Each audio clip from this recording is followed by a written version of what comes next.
जय शुमांति जी। शुमांति जी को नतमस्तक होकर प्रणाम करेंगे और बंधन लेंगे।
महामंत्र और श्री गणेश मंत्र।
संतुलन के लिए अपना राइट हैंड जमीन के ऊपर रखेंगे।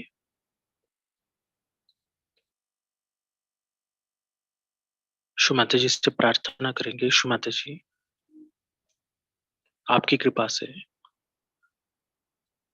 हमारे लेफ्ट चैनल को धरती तत्व द्वारा पूर्णतः स्वच्छ कर दीजिए।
राइट हैंड को शुमाते जी की ओर करेंगे, लेफ्ट हैंड को आकाश की ओर। शुमाते जी, हमारे राइट चैनल को आकाश तत्व द्वारा पूर्णतः स्वच्छ कर दीजिए।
लेफ्ट हैंड को शुमाते जी की ओर करेंगे,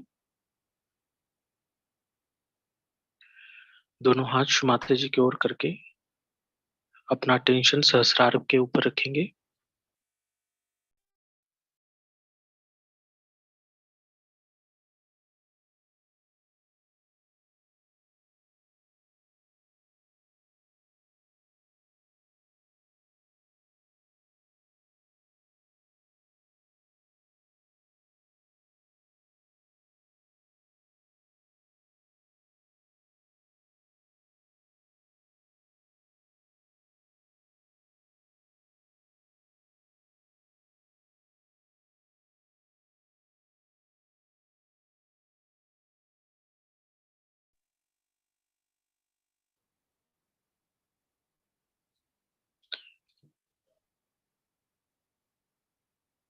शुमाते जी से प्रार्थना करेंगे, शुमाते जी, आपकी कृपा से हमें ध्यान की निर्विचार स्थिति प्रदान कीजिए।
इसी ध्यान की अवस्था में हम श्री माता जी की अमृतवाणी सुनेंगे।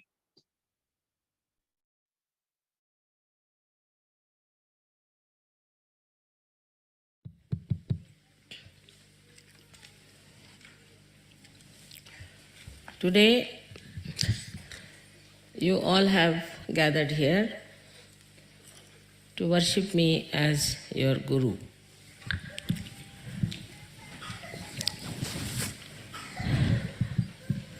I must say that I lack many qualities that a Guru should have.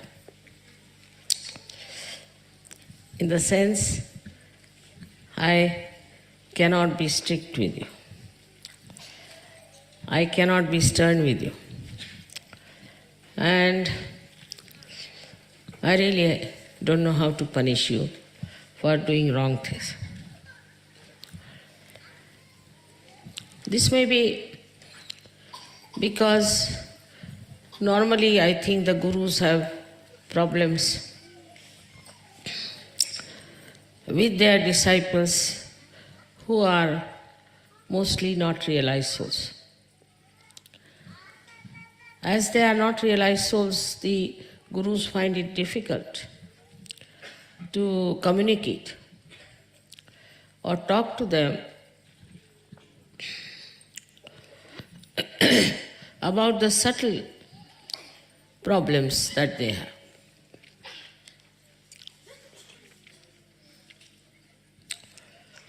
I know of many gurus, even in modern times, who've been really very, very strict.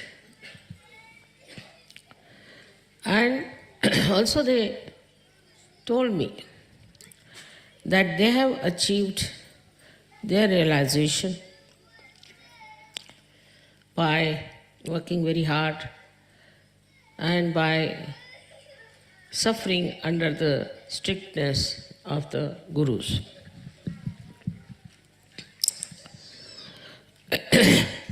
Sometimes I was really filled with great compassion for such disciples who haven't yet received their realization. They had gurus who were really realized souls, and they never had their realization. And the guru was extremely strict with them. There was one gentleman I met in Kolhapur, and he got realization in 1 minute. So he told me that his guru had told me to go for fast every month, at least for 8 days. All right.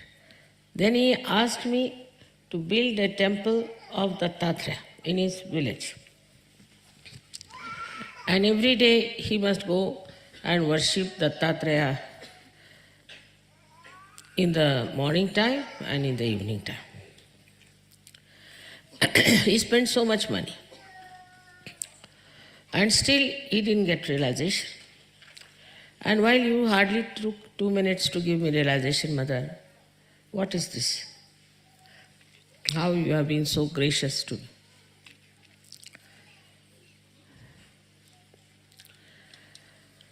So I didn't know what to answer him. I didn't want to talk against his guru because I know he is a realized soul.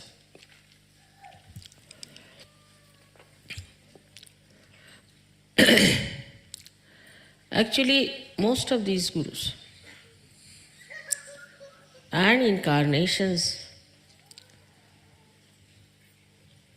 were very helpless with human beings. Perhaps they didn't have such beautiful disciples as I have. Perhaps at this time, all the good people who were seeking divinity are born, and they are here as Sahajogis. I never had to work very hard on them. Of course, once in a while, you do get a person who tries to trouble us, or who tries to create problems. But modern times are so special, I think, that's very easy to give realization to people.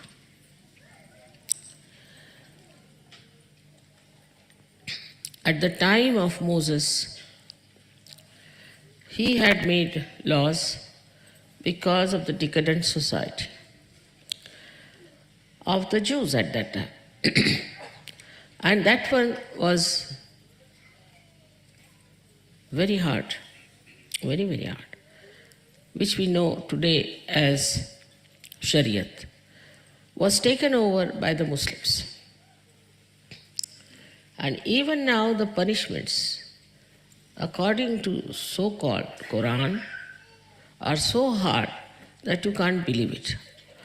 And most of the pressure of all their dharmic laws are on the women.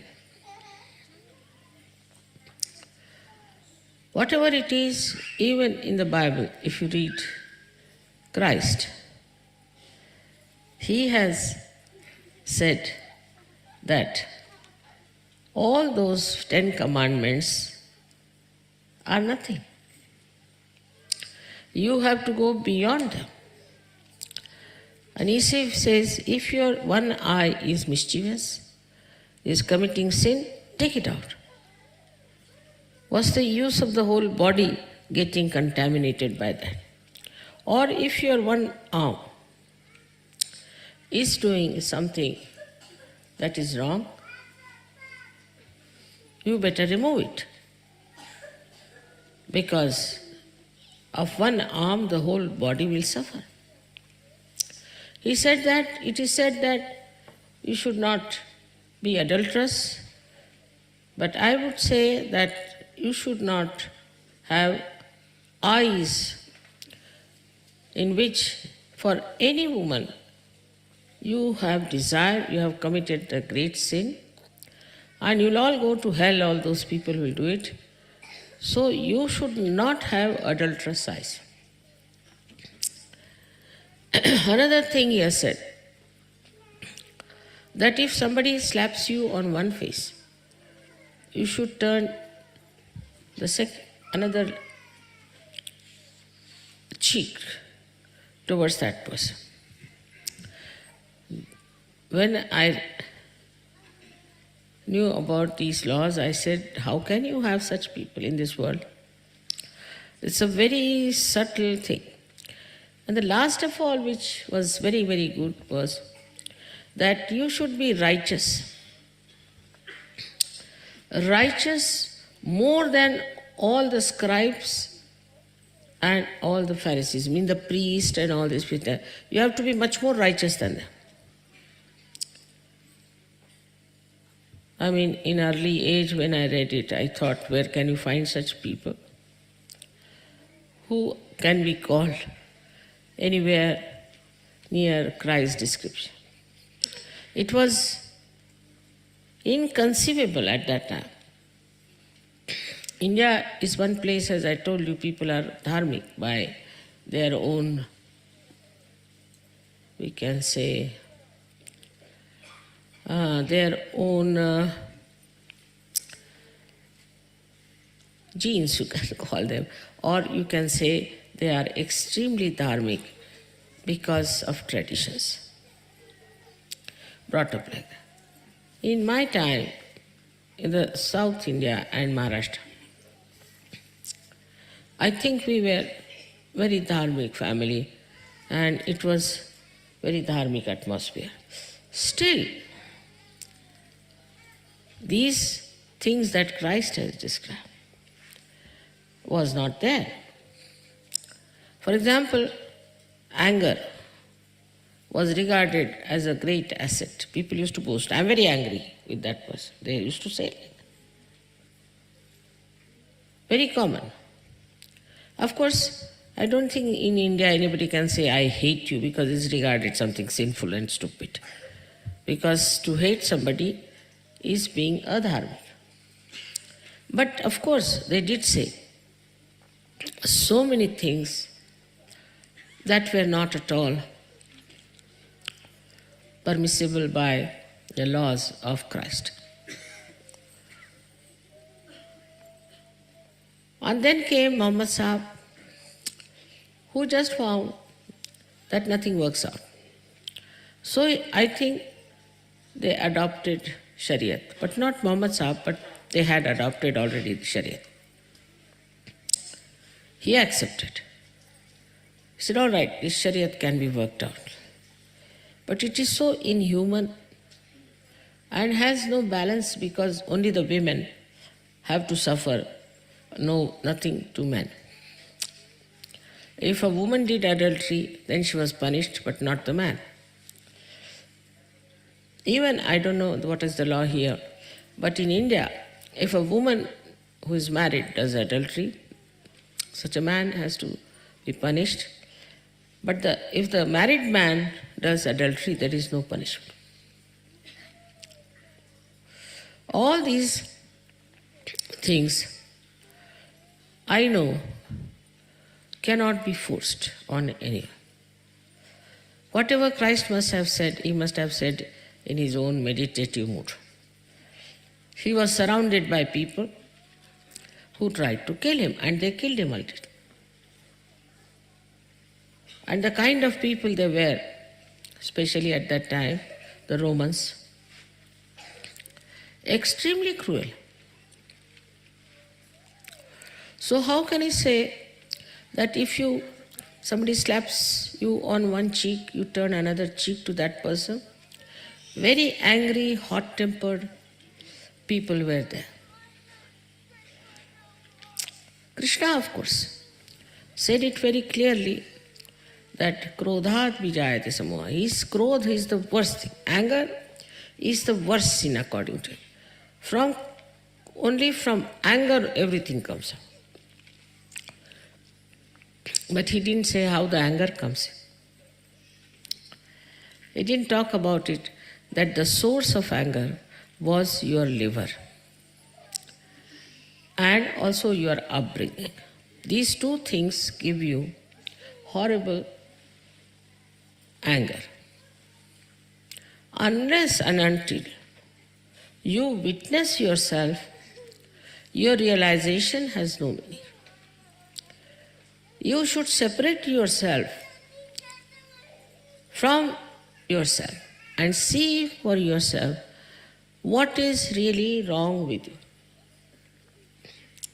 Now, supposing somebody is a very hot-tempered person, instead of taking pride in it or using that temper to control others, he should try to control himself.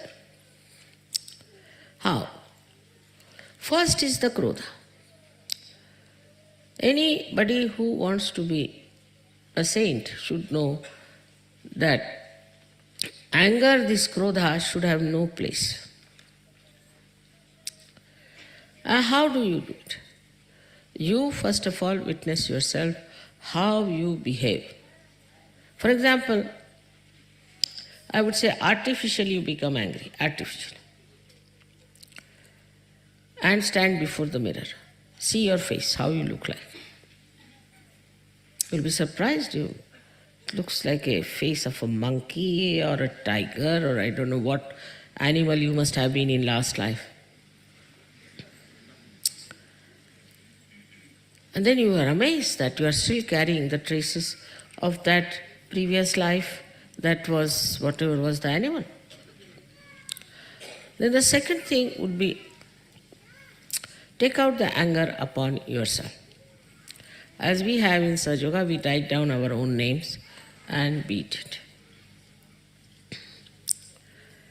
But should be that if you get angry with yourself, then you will see that you have won over your anger. Because angry people only torture others, they don't torture themselves. Of course, sometimes they feel bad. Later on, they feel, I should not have done this. They develop a left Vishuddhi. But mainly, if you start getting angry with yourself, why should I have done this? Why did I do this?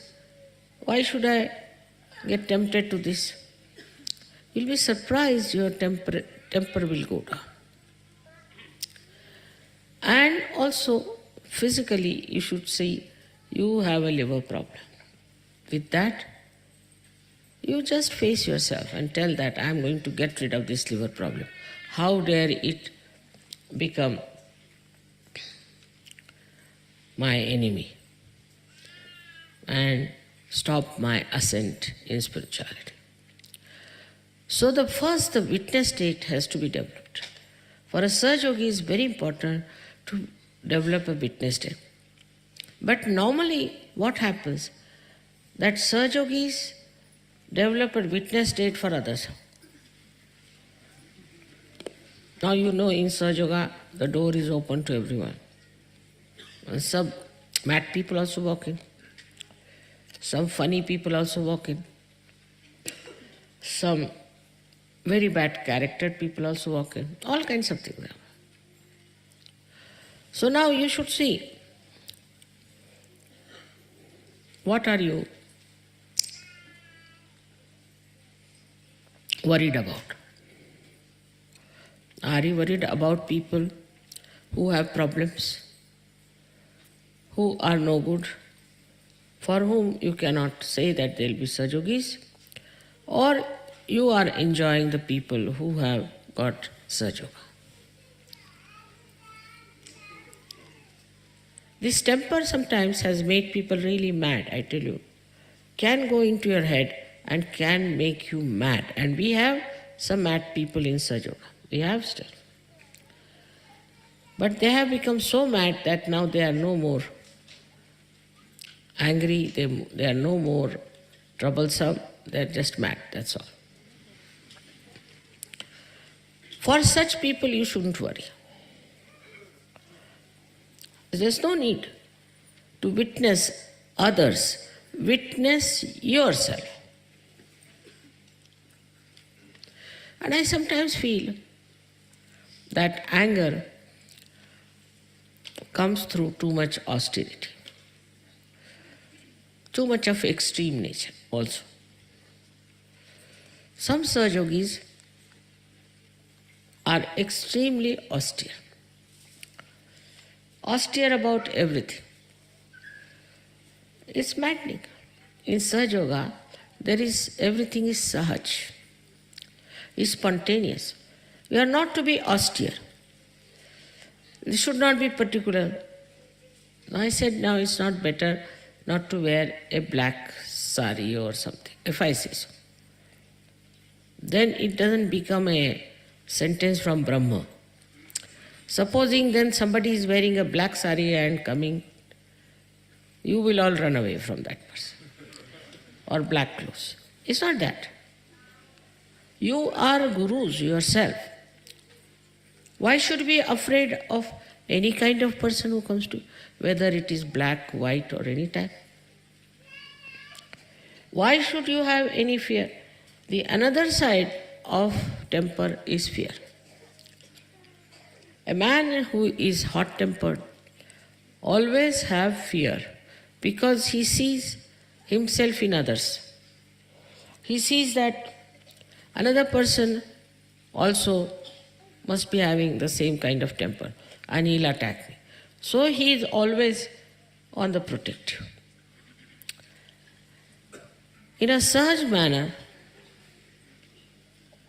what we do is to live without fear. He said that wages of sin is fear. But I would say wages of anger. Those people who were very aggressive, say, for example, develop frights, all kinds of frights. Those countries who have invaded other countries and rule other countries, and have got the experience of their ego, of their anger, become extremely frightened people. Especially the soldiers who go on the war, kill so many people and come back, and they are frightened. I asked one of them in America, I said, what are you frightened of? He said, I feel that I've killed so many people, now so many will kill me. But I said, why do you think like that? Why should anybody kill you? He says, because why did I kill others? Why did I kill others? Because I killed others, so anybody can kill me, isn't it, without rhyme and reason. Logically, I agreed. But his fear was so much that when he came in my presence, he was just shaking. The whole body was shaking with fear. So, whatever aggression we do, boomerangs on us, and we become very frightened about everything. In Sahaj, you witness yourself as a separate identity. All your past is finished, gone, you are not bothered. And you remain in a state which is fearless. This state has to be achieved through Sahaja. Very easy once you know that you are protected, you will have no fear, and as you will have no fear, you will not have also temper. It works vice versa sometimes. It's a very common thing I've seen. A very aggressive person will be described by a psychologist as a man of insecurity. It's nice to say that, but it's not true. He makes everybody insecure, then how can he be insecure? If another person feels insecure with that person, that means this man is not insecure, but he is over-secured. If you tell him that, then only he will improve. But if you say you have insecurity, then he thinks, yes, my condition is pitiable. Even if I kill somebody, it's all right, because my condition is pitiable. Such arguments work out in such a manner that you become convinced about yourself. But if you see as a witness, you see, what have I done so far? Have I been able to conquer myself? Sahaja Yoga is not to conquer others or to control others, but to conquer yourself. If you have not done that, you can be self-certified, oh, I've been so yogi, I've been so great, I've been this, that makes no difference. Have you completely transformed yourself, changed yourself, and now, in your presence, do people feel secured? If they feel insecure, then something wrong with you. Or if you feel insecure, also there's something wrong with it. Now this excuse to give that, Mother, I am insecure, then you are not a Sahaja Yogi. As simple as that. Giving explanation like that shows you are not even a Sahaja Yogi. So now to become the Guru, first of all, you should have a great sense of forgiveness. So much so like Buddha's. Once Buddha was giving a lecture in a village, and suddenly somebody came in and started abusing him, saying all kinds of things and all that. Then somebody told him, what are you doing? He is Buddha, the one who is enlightened one. He is trying to help us to become good, and you came and shouted at him. So he was repentant. He went to see Buddha, but Buddha had gone to another village. So he went to another village, second day, and he went and fell at the feet of Lord Buddha. Lord Buddha said, "What's the matter? Why are you falling at my feet?" He said, "Sir, I must say that I didn't know.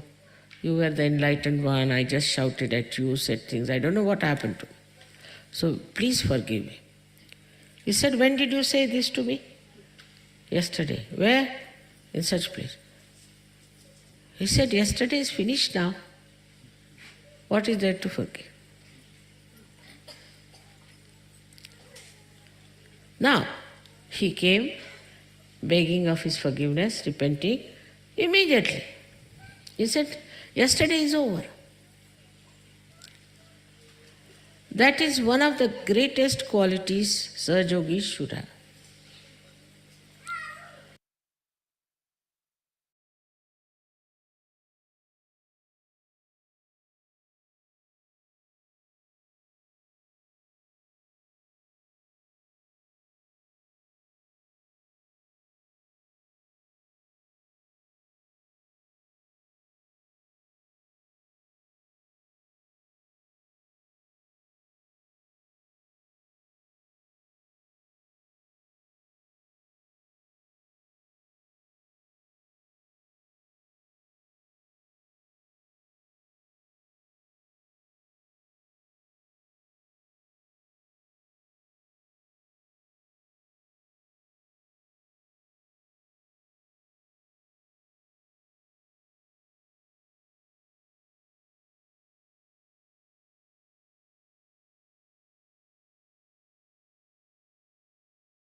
माता जी, आज के ध्यान में हम सभी को चैतन्य से आशीर्वादित करने के लिए आपके चरणों पे कोटि-कोटि नमन, कोटि-कोटि नमन।